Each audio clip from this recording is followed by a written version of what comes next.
Nous sommes en direct donc avec Marie-Pierre Mazzaggio. Bonjour, merci de nous rejoindre en direct sur Oui, BFM bonjour. TV. Bon, c'est toujours un drame de perdre sa maman, mais les conditions dans lesquelles votre maman Josette donc est décédée aggravent encore votre chagrin, j'imagine. Vous avez le sentiment, même la certitude, que c'est ce passage aux urgences qui a aggravé son état. Oui, complètement, parce que, ma maman était, une battante. Elle a jamais baissé les bras, dans toutes les épreuves, qu'elle a traversées dans sa vie et là, ça a vraiment été un élément déclencheur, ça il y a vraiment eu un laisser-aller, face, à ce qu'elle a vécu aux urgences, à Simone Veil. Et que s'est-il passé dans les premières heures d'ailleurs qui ont suivi son arrivée aux urgences? Personne ne l'a vu, personne n'a pris au sérieux au fond sa situation?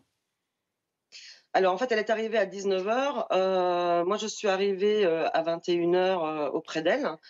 Et alors je sais il y a une aide-soignante qui a pris ses constantes, à son arrivée et ensuite elle a été, laissée dans le couloir, comme, vous l'avez dit, hein, avec un drap jetable, uniquement sur elle. Donc moi j'ai aussitôt, mis ma doudoune, sur elle et donc il a fallu attendre, 24 heures pour qu'il y ait, une prise en charge par le médecin urgentiste.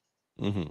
Et durant ces 24 heures, évidemment, on peut imaginer que son état se soit en effet dégradé. Mais qu'est-ce qu'on vous a dit sur le moment? Parce que là, on vient d'entendre la position officielle de l'hôpital, mais après coup. Mais sur le moment, on a donné une explication à cette si longue attente? Oui, que le service était complètement, bondé, qu'il y avait du manque, de personnel et que, ils pouvaient pas faire plus, quoi. Ils pouvaient pas faire plus vite. Après moi j'ai quitté l'hôpital, hein, vers minuit. J'ai rappelé le lendemain matin, pour savoir où est-ce que ça en était. On m'a dit qu'il y avait, 2 personnes, encore devant elle. Après ma nièce, est arrivée sur les lieux vers 10h30, pour, soutenir ma mère. On lui a dit qu'il y avait encore des personnes devant elle, des cas a priori plus graves que celui de ma mère, qui était quand même déjà aussi, grave. Et puis moi, j'ai rappelé vers 14h et là, on m'a dit qu'il y avait 4 personnes. Donc de 2 le matin, on passait à 4 à 14h. Mmh. Mais ce qui est terrible dans votre histoire, c'est que non seulement, évidemment, elle n'est pas prise en charge, bon, pour des raisons qu'à la rigueur, on peut comprendre, mais ce qui est incompréhensible, c'est qu'il n'y ait pas eu un minimum tout de même d'attention, ne serait-ce pour ce qu'elle ait moins froid ou qu'on lui apporte un Alors peu moi, d'eau ou à j'ai manger.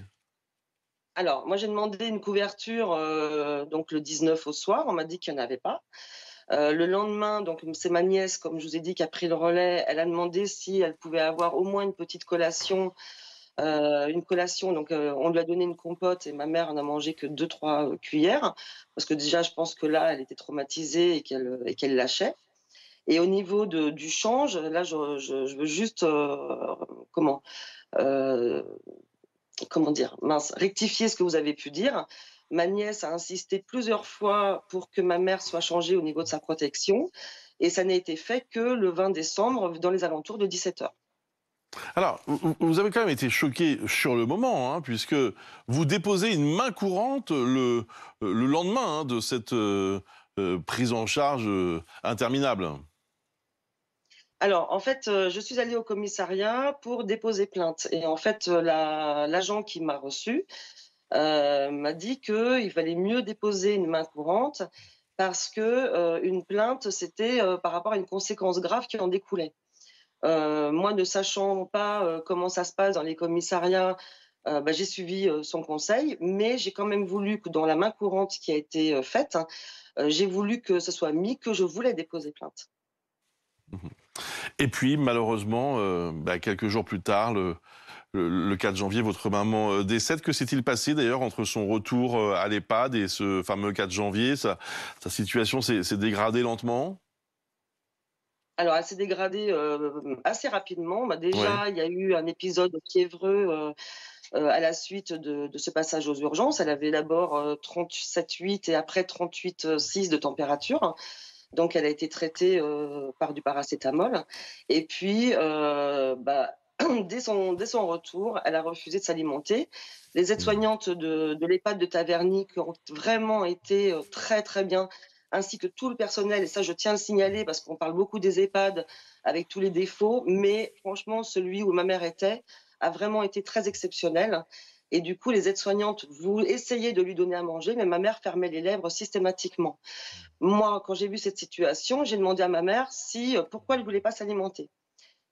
Comme elle n'a pas voulu me répondre, je lui ai dit: «Je vais tourner la question, différemment. Est-ce que c'est une volonté de ta part de ne plus t'alimenter?» Et là, elle m'a dit: «Oui». Mmh. Alors l'hôpital, hein, Simone Veil a réagi, hein, à votre plainte.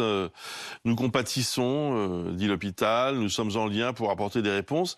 La fin de l'année, écrit l'hôpital, a été marquée par une situation critique au niveau national et local. Cela s'est traduit par des tensions très fortes sur les hôpitaux publics liées aux épidémies de grippe et de Covid, à des difficultés de recrutement et à des fermetures de lits.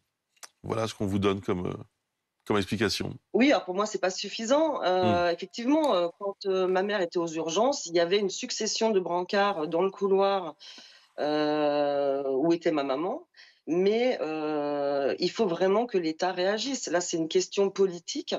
On ne peut pas laisser, nos aînés, dans des couloirs en plein courant d'air comme ça a été le cas pour ma maman et il faut vraiment que le gouvernement fasse quelque chose. C'est pas possible en 2023 de vivre ça en France. Ça, c'est pas possible et Merci. Oui. il y a plusieurs personnes qui sont prêtes à témoigner, dans les articles qui sont parus, concernant ma maman et j'invite vraiment les gens à faire de même par rapport à ce que j'ai fait. Merci beaucoup pour votre témoignage.